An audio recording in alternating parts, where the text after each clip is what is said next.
Para sorprender en estas fechas a tus seres queridos o amigos, te enseño a preparar estos corazones de hojaldre. Son muy fáciles de preparar y quedan deliciosos. Los ingredientes son una lámina de masa de hojaldre, 40 gramos de mermelada, 40 gramos de azúcar moreno, rodajas de fresa, un huevo, 50 gramos de chocolate derretido. Esto es opcional. Empezamos.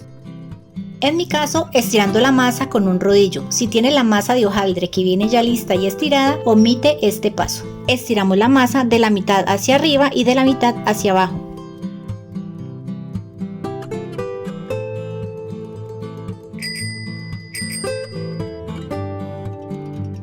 Seguidamente cortamos los corazones con un cortador. Si no tienes cortadores de corazón, usa los que tengas en casa. Incluso podrías usar una tapita redonda o de cualquier figura que tengas en casa.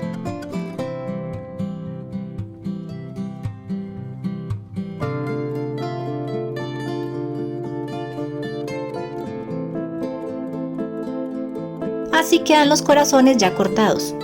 Cuando tengamos la masa cortada, rellenamos los corazones con un poquito de mermelada de fresa y una rodaja de fresa. Tapamos con otro corazón y presionamos los bordes con un tenedor para que no se abran los corazones cuando estén en el horno.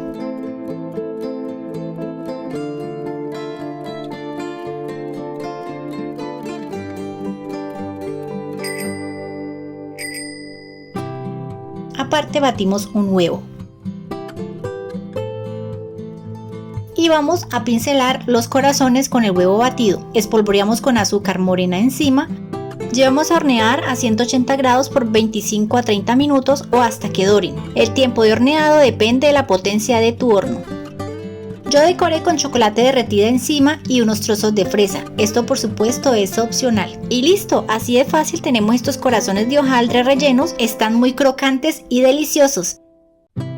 Sígueme para aprender más recetas fáciles y rápidas.